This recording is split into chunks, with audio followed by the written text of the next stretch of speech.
weather impact alert is in effect across portions of West Texas due to the threat of heavy rainfall and scattered storms until Thursday. So make sure, especially if you are going to be out on the roads and you run into any flooded roadways, always remember to turn around, don't drown. Have multiple ways to receive weather alerts, and one way you can do that is by downloading our NewsWest 9 Plus app. A flood watch is in effect across much of our southern counties along much of the I-10 corridor, including areas of the Concho Valley, Hill Country, Lower Trans-Pecos, and the Davis Mountains, where I think especially for our western counties along and towards the mountain regions, we can see some isolated totals ranging anywhere from 4 to 6 inches of rain possible until Thursday. Alongside areas of the Concho Valley and the Hill Country, isolated rain totals could be up to near 8 inches of rain, while most will receive around 2 to 5 inches of rain, thanks to a parade of storm systems that's moving in from the east towards the west, creating numerous showers and thunderstorms across much of the state this morning, at times heavy, where we have flood advisories and flash flood warnings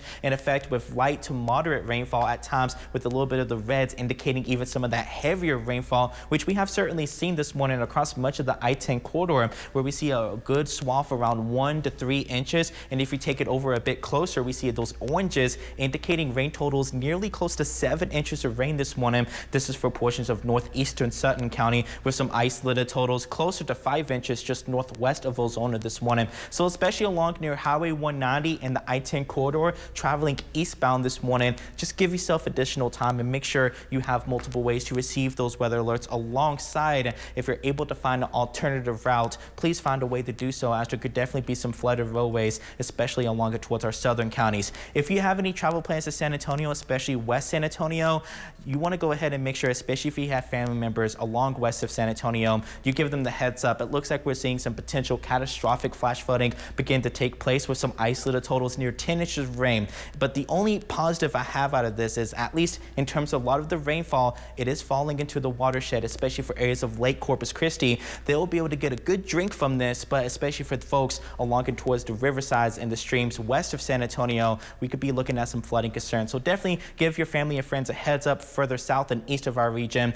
Elsewhere, Permian Basin, Big Country, we are waking up to a dry start as the bulk of the activity is towards the south, and that's where the highest coverage of showers and thunderstorms are going to be for today. Over 70% coverage towards the south. It falls off the further north, about a 30 to 50% coverage for the Permian Basin and the Big Country, still with the threat of some heavy rainfall that could lead to those instances of some flash flooding alongside some gusty winds and some of the strongest of storms. But flooding will be the main concern, though. We have a level 3 out of 4 risk across much of the I-10 corridor, even pointing south. It falls off the further north, as the overall rainfall coverage isn't going to be as high, especially across portions of the Permian Basin and the Big Country. So still through the next couple hours around 8 a.m., we'll still work with the swirl for these showers and thunderstorms before it gradually begins to weaken and turns a bit more isolated as we head in towards your afternoon and evening across portions of West Texas. Very hit and miss here in the basin today. Still heavy rainfall continuing for the next couple hours for our southern counties. And I think as we head in towards around Wednesday morning, we could see additional showers and thunderstorms develop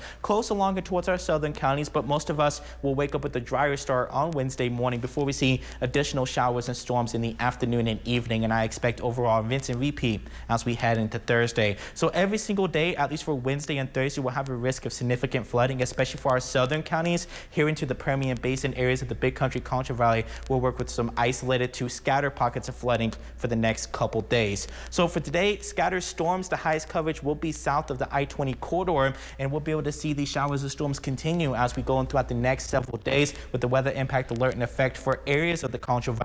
Working towards your weekend, we'll dry things out and the temperature will turn back up, back into the middle to near upper 90s from a brief break in the 80s for this week. We'll be right back after the break.